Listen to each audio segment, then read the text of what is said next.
l'idée de Tout tremble, c'est que rien n'est jamais sûr, mais ça ne doit pas nous empêcher d'agir ni de rire. On peut rester vivant même si tout tremble, ou plutôt, on doit rester vivant parce que tout tremble.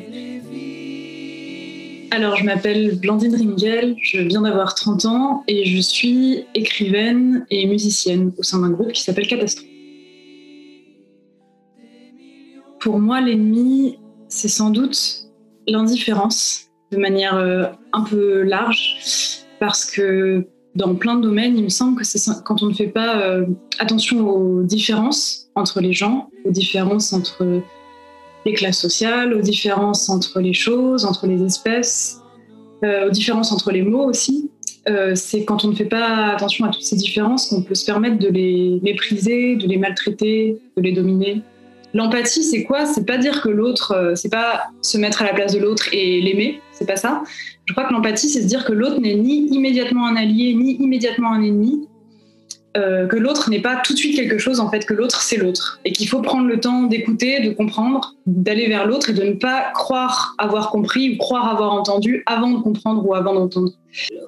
Moi, je crois vraiment au langage, c'est pour ça que j'écris des livres. Je crois à un langage littéraire, c'est-à-dire à un langage qui n'est pas un langage un langage dominant. Je crois à une manière de former des phrases qui échappent aux relations de pouvoir qui sont charriées par le langage dominant. Je crois que le désir de justesse est déjà un désir de justice.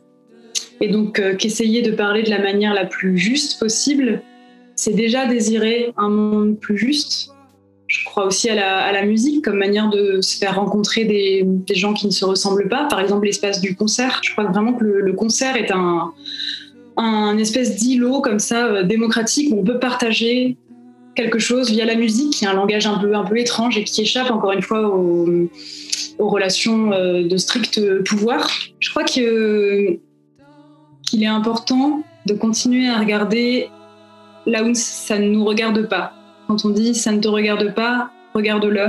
Je crois que c'est important quand on nous montre un tableau, par exemple, de regarder non pas le tableau, mais le cadre, mais ce qu'il y a derrière, la poussière derrière le tableau, la manière exacte dont il a été positionné.